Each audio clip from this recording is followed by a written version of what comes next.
Mike. Call to order the Monday, July 1st, Chaska City Council. Roll call, please. Oh, so we're doing the Pledge of Allegiance first? So. Yes. I pledge allegiance to the flag of the United States of America and to the republic for which it stands, one nation, under God, indivisible, with liberty and justice for all. All right. So, roll call, please. All right. Councilmember Hatfield. Here. Councilmember Hubbard. Present. Councilmember Wong. Here. Councilmember Grau. Here. And Mayor Winchell is absent tonight. All right. Has everyone had a chance to review tonight's agenda?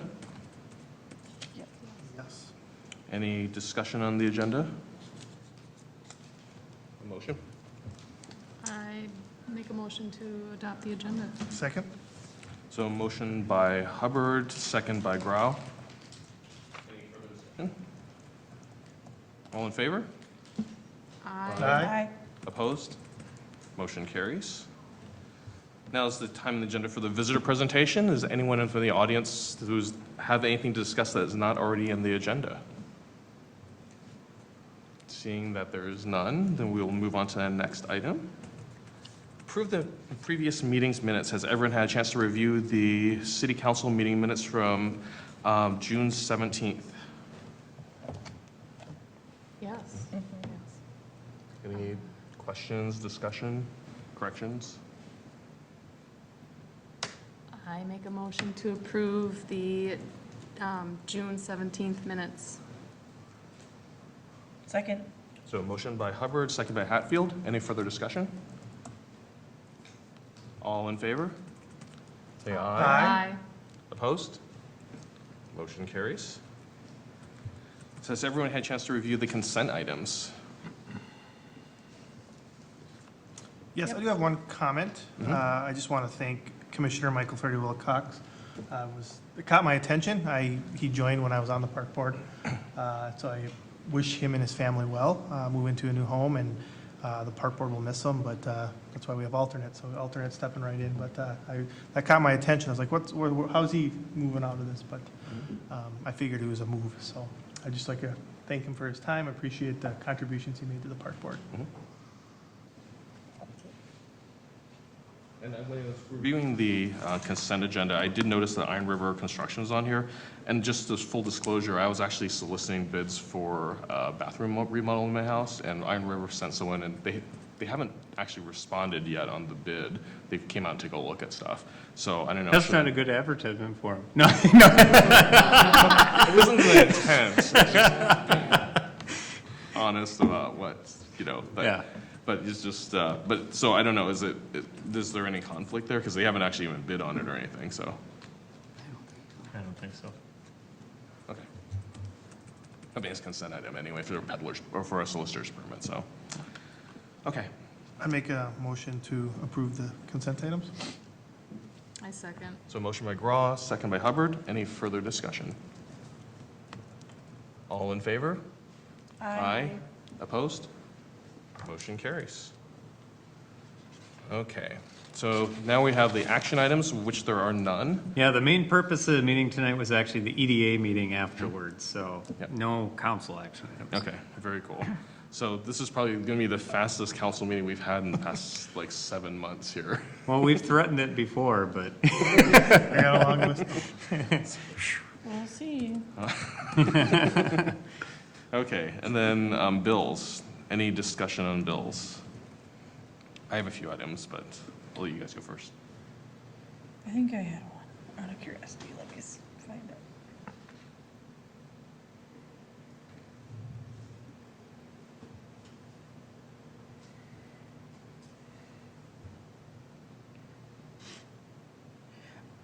This is just probably more out of curiosity than anything, but the Universal Protection Service, the event center security, is that just like when there's a wedding and they have to hire security, and usually the wedding then pays for it, right? yeah, so it's Okay, it's like actually part of when that. there's, it's when they're serving alcohol and there's a larger wedding, one of the things that they have to do is provide some kind of That's what I security for figured, it. Typically, we suggest one for them, and so it ends up being part of their overall package. That's what I thought, but just Yep. wanted to clarify. That's the only one I had. Anything else? So I have a few items. On page 2, there was something for Shakopee Valley Ford about, it looks like a rekeying for a squad car. Just kind of curious what happened in that.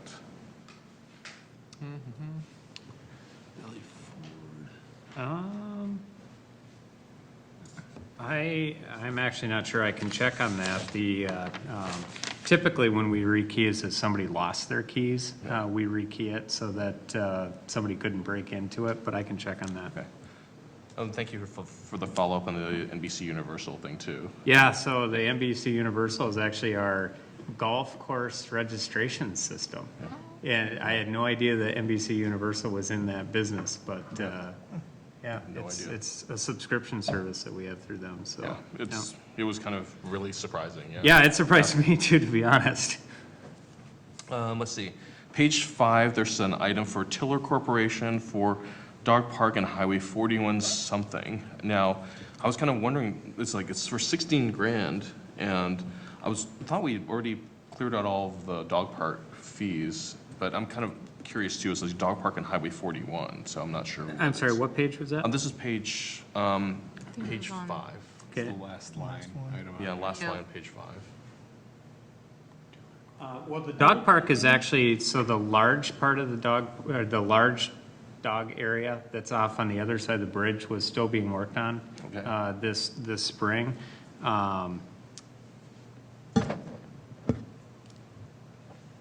I'm kind of curious about how Highway 41 fits into Yeah, that. Is it like the paving? Because they did some paving there, and maybe I some paving at I 41. think so, I because feel like that's there's, what Tiller you know, is. typically what we do is we have the contractors work on multiple projects at once. The only thing I don't know is I don't know the name Tiller, Okay. but I can find out that. Okay, so it may have been just like 2 different small projects that were conjoined Yes. together. Yep, So- typically we have them we don't have them just come out for one project so we can save on They're an asphalt mobilization. Asphalt, company. okay, then we just finished like the trail sections in the dog park, that large dog park area. And Highway 41, I'm trying to think where we've just Bike recently path done. where it was all ripped up, where they did the landscaping? Isn't there a path that goes on that side? That wouldn't have been us, though. That would have been MnDOT that did that. I don't know if there's is there a section that was redone as part of our CIP or something? Well, that's the thing. We do 3 miles of trail section a year. So if you look in our capital improvement program, we have $60,000 a year. $20,000 it costs per mile of redoing. So I do know I saw pavers out doing the trails. I don't remember along Highway 41, but typically we do 3 miles of sections a year. So, Okay. but I can double check on that. Okay, that'd be just helpful. Page 6, there's an item for coordinated business systems. It's more of a comment than a question, like the comment, like M452DW isn't really helpful as a description. It's a code for something, I'm sure, probably toner cartridge or something, but Yep. it'd be helpful to have something more descriptive. Okay. Pages 22 to 23, I see the term and used for, this is Rob's Electric. What does citywide OH to UG mean? Overhead to underground. Okay, So one of the projects that we work on each summer, especially in our older sections of town, is basically bringing all of our overhead down into the alleys and putting it underground. Yeah. So we've done most of the sections in downtown as part of our street reconstruction program. But there's still sections there. There's sections in Sandy Acres that we've recently got done doing. But generally, it's just it's more reliable, and people generally just don't like that overhead service coming right directly to their house. So, okay. yeah. Yeah, I think it was just more, wasn't sure of the terminology there, the abbreviation. Okay, that's all I've got. Okay. So, any other questions? All right. Okay. So, do you have a motion for bills? Motion to do the bills. Pay the bills. I'll second. So motion by Hatfield, second by Hubbard. Any further discussion? And so then we do this by roll call. Yes. So Councilmember Hatfield, Yes. Councilmember Hubbard, Yes. Councilmember Wong, Yes. and Councilmember Grau. Yes. Okay, motion passes. All right, and then finally, other business. So, Matt, for biweekly, do you have anything you want to cover? Just one thing I wanted to point out is just, congratulations and thank you to our chief of police. He announced his retirement last week, and so best of luck to him in the future, and appreciate the dedication and service he had for the community. So best luck to him. I put into biweekly, basically his last official day will be January 2nd. But you can imagine he's been here since 1976, so he has a little bit of PPL built up. So his last day in the office will actually be September 18th, I think it is. But we'll let people know as it gets closer, specifics, but just wanted to thank him. Very cool. So we want to go around the horn, start with Councilmember Hatfield. Sorry. I don't have anything, Habits. just happy 4th of July and be safe. I attended the are we doing this at this time? I attended the KPMG golf event on 2 different days. Took my son and took my mother one day and then took my husband, and it was a wonderful event both days. On the Saturday, there was like a kid zone. That was really neat. My son got to try to chip and things like that. So just a great event. Sounds like everything went great. Sounds like there was a couple of medical incidents that were responded to really well. I enjoyed it. So, and then I did go to the informational Par 30 golf course meeting this last Monday, and that was really great to see the redesign. I took a glance out at the golf course and took a tour of Hazeltine Shores just to see where things are at afterwards.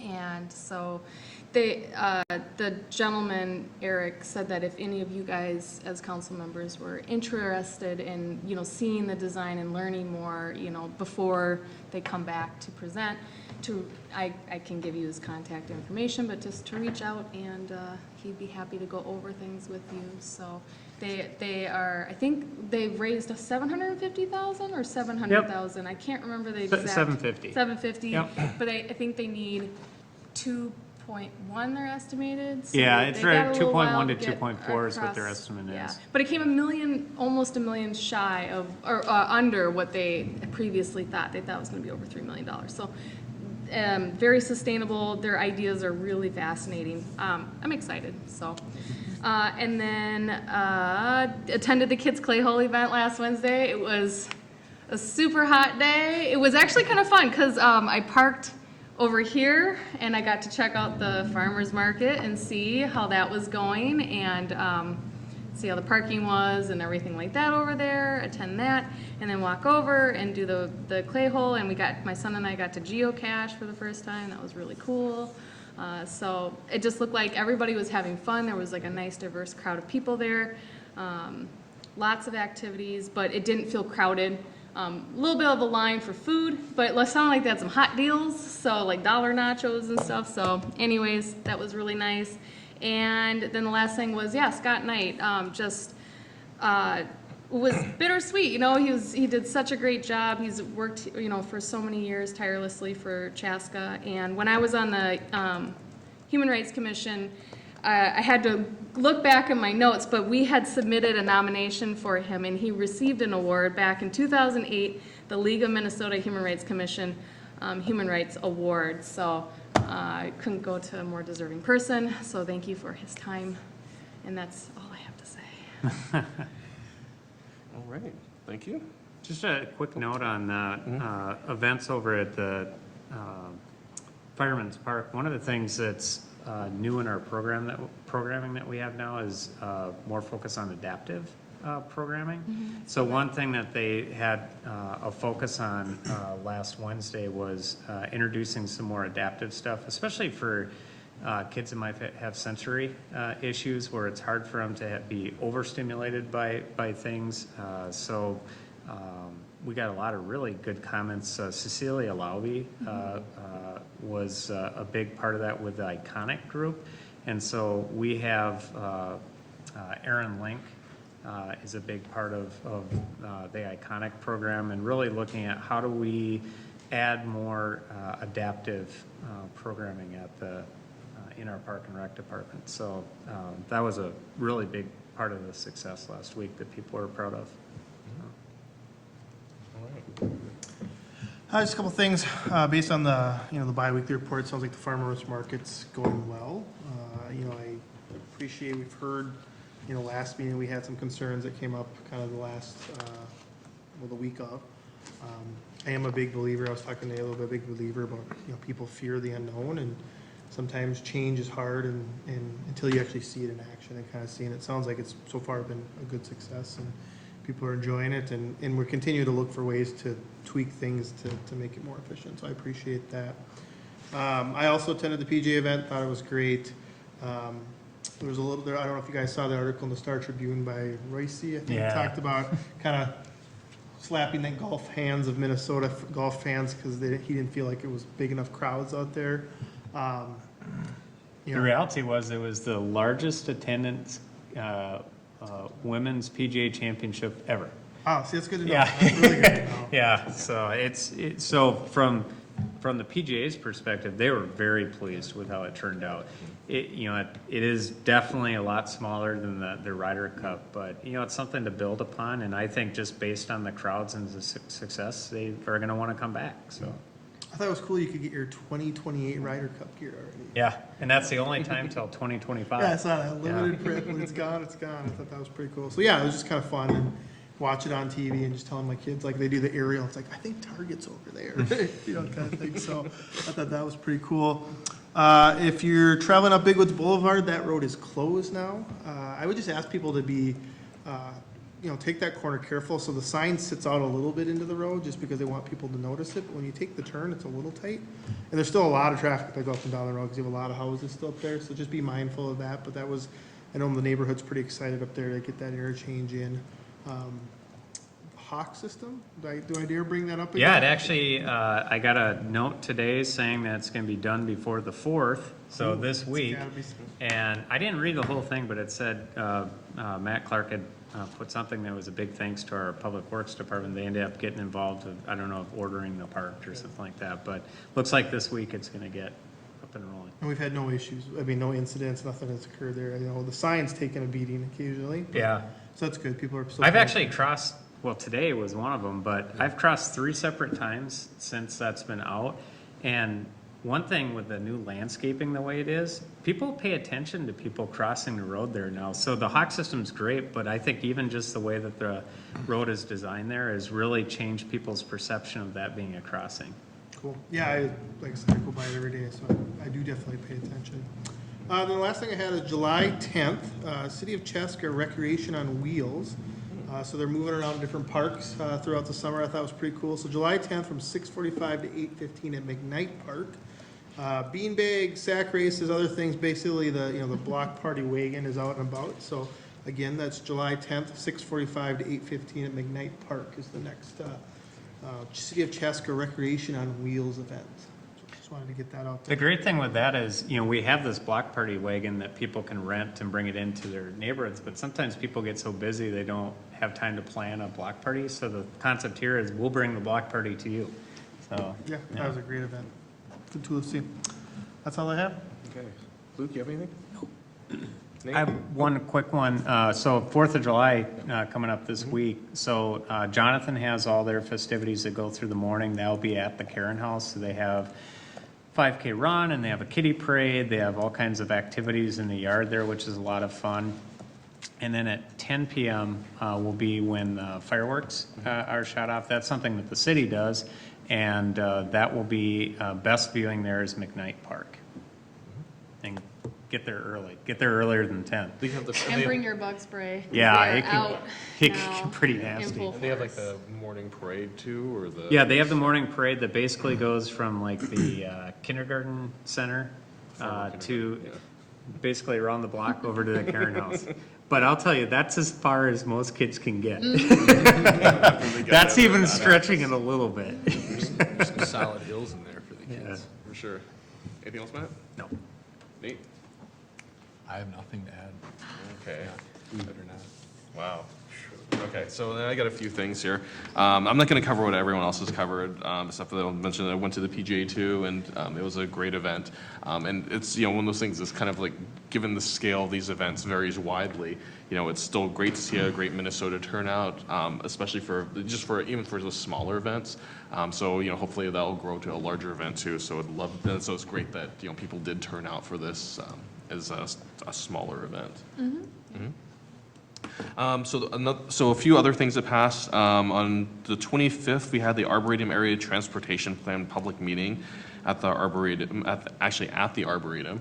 And that one had a pretty good turnout. I think I counted about 30 people in the room. There was a mix of people from Victoria, Chanhassen, and Chaska, and then there's a number of residents along 82nd Boulevard, which included wards 4 and 2, I believe, Yep. right? 2, Yep, so, for sure know yes. that. Yes, so, Or tried to, at least. yep.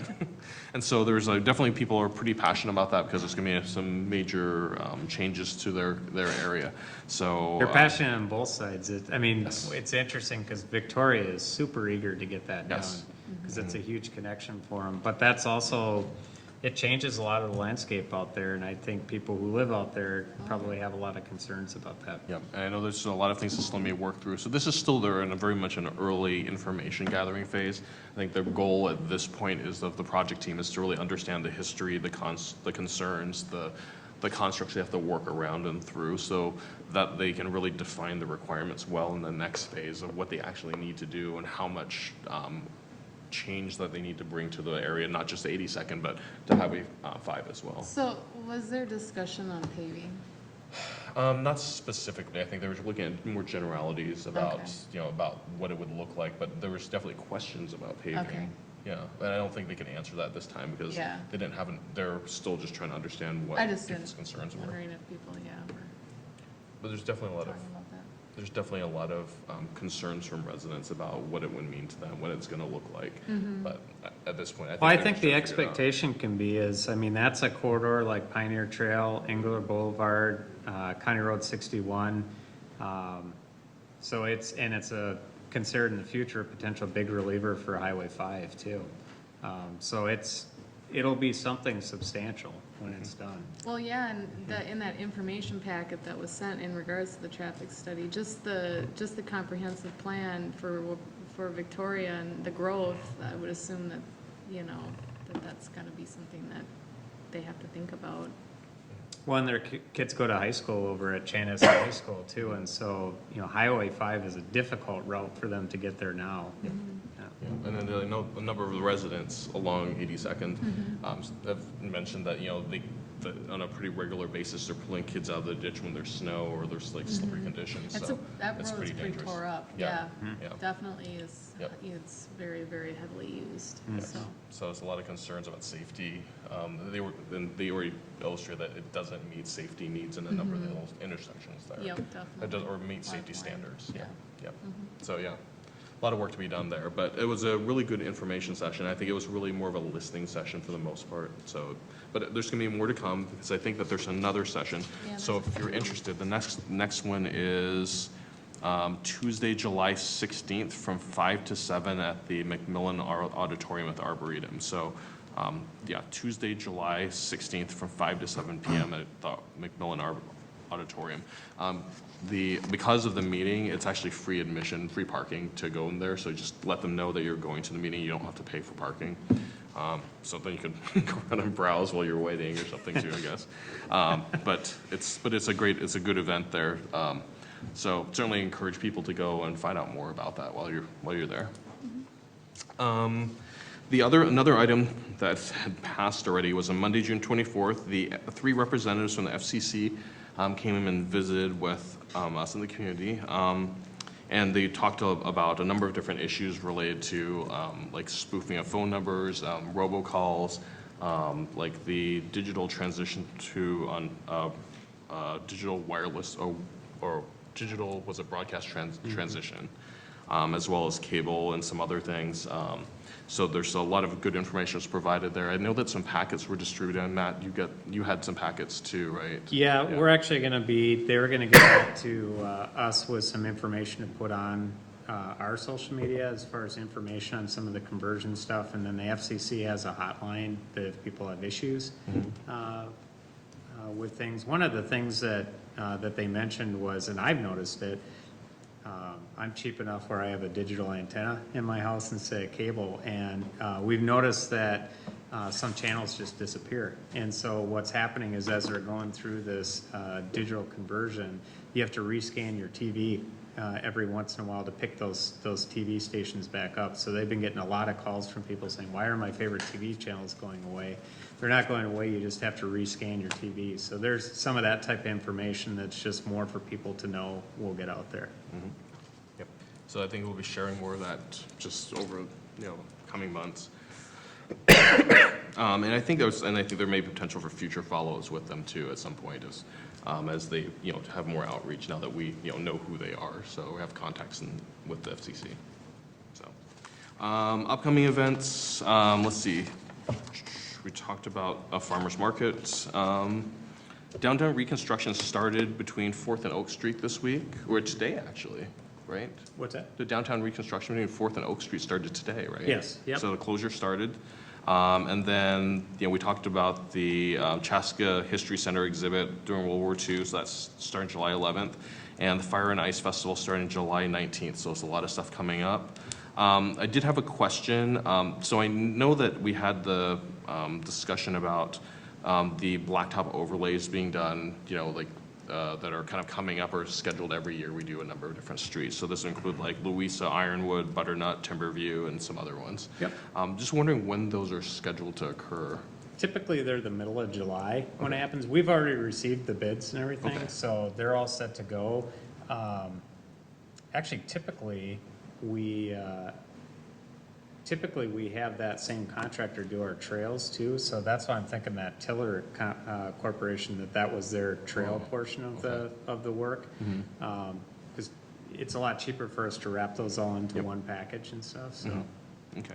So they'll probably start in a couple weeks then. Yeah, and they'll send out notification to each of the neighborhoods just to sort of let you know what's going on. Typically, it takes 3 days maybe to actually go in. They mill it. They usually do the overlay in 1 day. They actually did most of the raising of valves in the past couple of years in each of the neighborhoods that are being done now. So a lot of the prep work was done already. Okay. So. Very cool. So, and I assume that residents get some notification before, somewhat beforehand, so they, are aware of that. Yep. So is this the one where they put down the blacktop seal and then they put the gravel on top of No, it? that's seal coating. That's- So, okay. so seal coating, I can't remember the streets on that this year, but the overlay is where they actually grind, I don't know, maybe an inch? I'd say about an inch of blacktop off the top of the road, and then they repave it basically. So it's like you're getting a brand new road surface. And overlaying will, just to give you a sense of how long each of these last, so you seal coat a road every 10 years, and that basically keeps the material together. Every 20 years, you mill and overlay it, and you can go through 3 of those cycles with a road before you have to reconstruct it. So it's seal coating and overlays, we cover through our general fund. So people don't get assessed for us. Some cities assess for that type of work, especially the milling and overlay.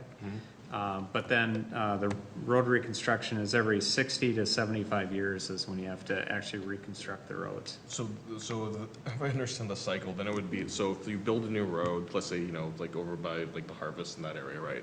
So like 10 years from now, then they'll basically do a seal coat. Yep. Then 10 years from then, they'll do an overlay. Yep. And then 10 years from that, they'll do a seal coat, overlay, and Then then reconstruct. a reconstruction. So theoretically, unless you're Luke and you've been in your house forever, theoretically, you really should only have one construction in the life of your house that you're there. So it's either, like for instance, you moved into a new house, so you don't see an assessment, but that's part of your overall cost of your house, so you're paying for it then.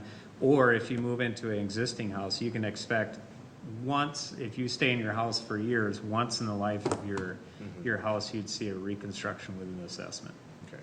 And so the reconstruction is when you get the assessment. Yep. Okay.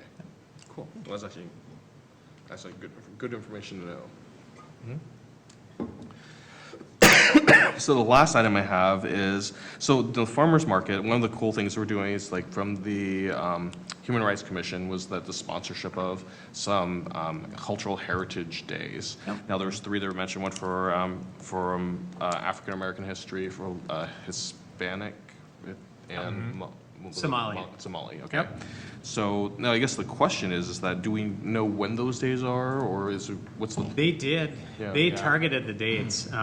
We can find out and get those to you. Jeff Philippik had them, but he actually picked 3 specific dates for those. Yeah, there were 3 dates that they hadn't scheduled entertainment for yet this year, and those are the dates that they're I gonna remember show us. the I know Hispanic one exactly was the the spot on last my one. desk where the note sits, but I don't know what the dates are, so I can get them to you. Yeah, I mean, just, I assume that we'll, be having the usual publicity and things like that out there for it too. Cool, sweet, excellent. So that's all I've got. Anyone else have anything else? I just had a quick question with the farmer's market. Those other businesses that had a difficult time with it being in the parking lot, have they had any sort of feedback at all? I get, other than they prefer it not be there. Okay, so they're still feeling that way? Yeah. Okay. But, we did go out and sign those, I did. ones in I there saw and- all of them taken when I parked, but that could mean they're taken by there. I was there 6 o'clock. So. Yeah, we made a point on that first night. I actually got some pictures that night of going out before the businesses were closed, so it would have been 4 o'clock maybe. And I think there was 4 spots that were open. So to me, and everything else was parked around there. So to me, that indicated that people were paying attention to the signs. Well, and then that kids play home event was happening Yeah. as well. So Yeah. this would have been a lot of people. Yeah. Sounds good. Cool. So, unless anyone has anything else, do we have a motion to adjourn? Motion to adjourn. Second. Motion by Hatfield, second by Graw. Any further discussion? All in favor? Aye. Aye. Opposed? Motion carries. So that concludes the city council meeting. So now we'll be going into the EDA meeting. 60 seconds. Okay. Good work. I was surprised you didn't use the gavel more. I'm not a gavel.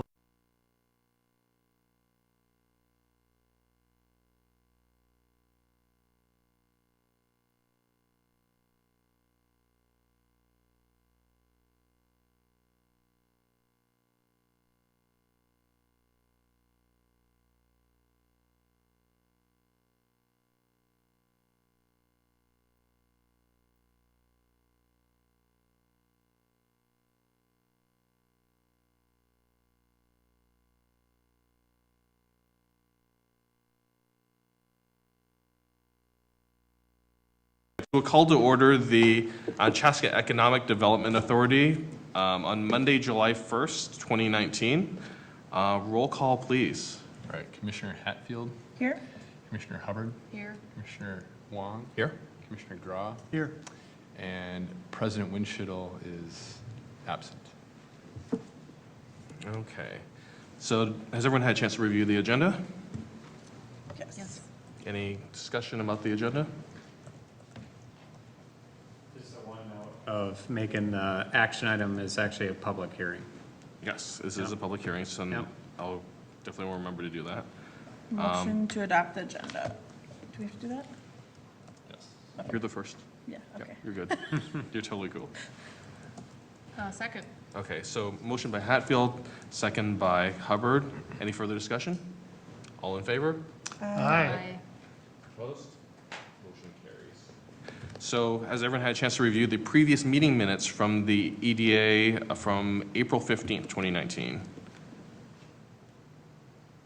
Motion to approve the EDA minutes for April 15, 2019. I wasn't there, so Sec- I don't think I should second that. Second. So motion by Graw, second by Hatfield. Any further discussion? All in favor? Aye. Opposed? Motion carries. And then we are into the discussion item. To adopting resolution for EDA 2019-4, conveying outlot B to Ameriprise Financial. So President Pro Tem and Commissioners. This is a time that we be quiet and we let our administrative intern come up and do his first presentation ever. So I'll turn the show over to him. We got to throw him in the deep water sometimes. I've done one before. Just All right. So, Mr. Mayor, Council, my name is Ryan Callister, Administrative Intern for the City of Chaska. So tonight I'm here before you to talk about a public hearing conveying Outlot B of the Oak Knoll IDS property site off of Highway 41. So kind of a little bit about the background of this. It was kind of an administrative oversight that has led us to tonight. But on June 29th, 1987, the Chaska Economic Development Authority entered into a purchase agreement with IDS Financial Corporation for the current day IDS building site, which is the location of the Oak Ridge Hotel and Convention Center. So this agreement facilitated the land to be sold from the Chaska Economic Development Authority, and it was meant to be to IDS Financial Corporation. So there are two amendments that go along with the purchase agreement.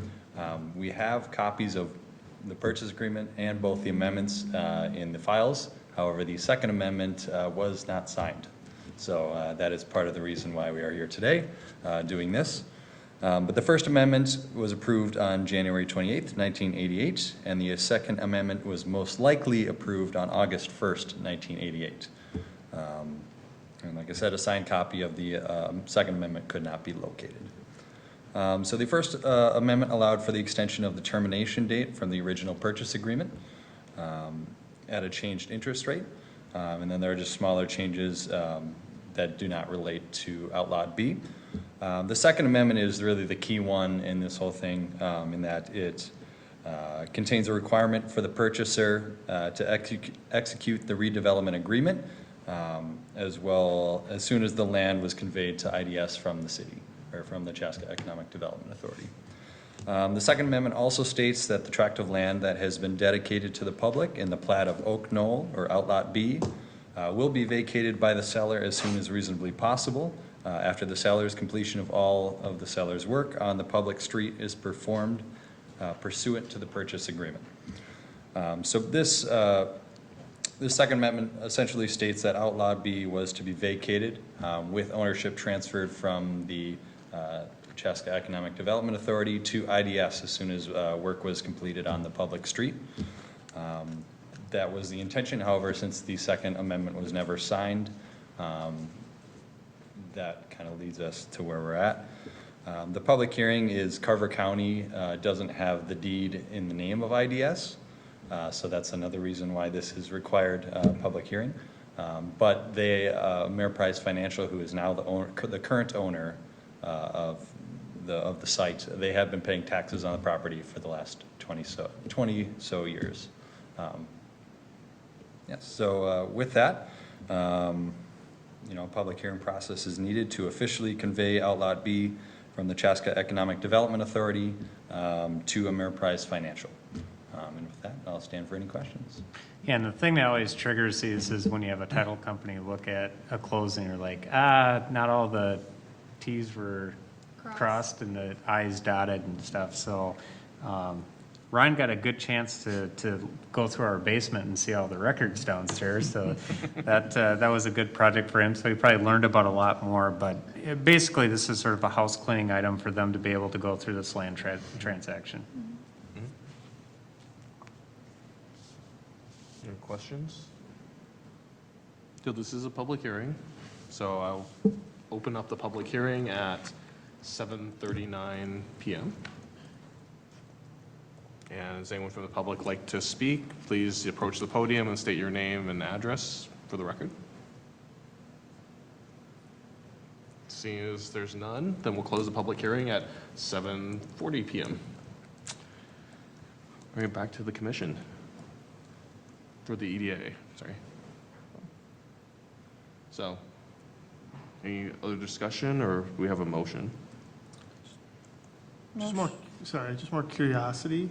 So it came to light because they're looking for a new ownership group. All intents is that the current operation that's there now will stay, just someone else owns it. They have a lot of land that's undeveloped there. And so I would fully expect that, it was always owned for IDS to be able to expand on that site. And my sense is, and we've always sort of thought this, is years ago IDS decided not to put any more investment into that site, but they own 20-some acres. It's a big parcel. Yeah. And so I would fully expect that anybody who's purchasing this parcel would probably look at how do you fully realize the value of that site. At the time, IDS did it because they wanted to, they brought everybody who they trained through IDS to that place to do their corporate training. And when they went there, they sort of wanted them to feel like they were off in the woods. They wanted people to be sort of on that site in the moment, doing their training and stuff. But there's a big value to owning enough property that you feel like you're in the woods. So we don't have any definite plans. Nothing's been submitted fully for a planning application, but I would expect that you'd see somebody reinvest back into that property.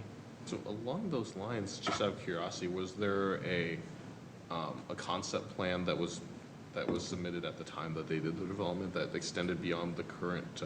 Yeah, but it was more in lines with if you expanded Oak Ridge. Okay. I don't think that's what you'd probably see there. So we think it might be something different then? It could be something entirely different, in which case they'd have to come back through the whole process of concept plan, preliminary, final. So it's something you guys would get to see all the way through the process to make sure that it's consistent with the comp plan and all that. But yeah, at the time, anything they would have done would have been more related to how do you expand Oak Ridge. And that's not to say that won't happen, but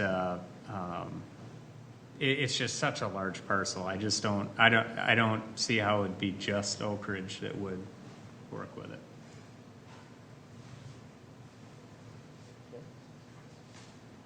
Good question. Motion to adopt resolution number ADA 2019-04. Second. Okay, motion by Hatfield, second by Graw. Any further discussion? All in favor? Aye. Opposed? Motion carries. Any other business? Go around the horn real quick. So start with Nate. No, I don't have anything. Nope. No. Okay, and don't have anything else, so do we have a motion to adjourn? I make a motion to adjourn. Second. Motion by Hatfield, I was second. here. Motion by Hatfield, second. I'm sorry, motion by Hubbard, second by Hatfield. Any further discussion? Meeting adjourned. Oh, sorry.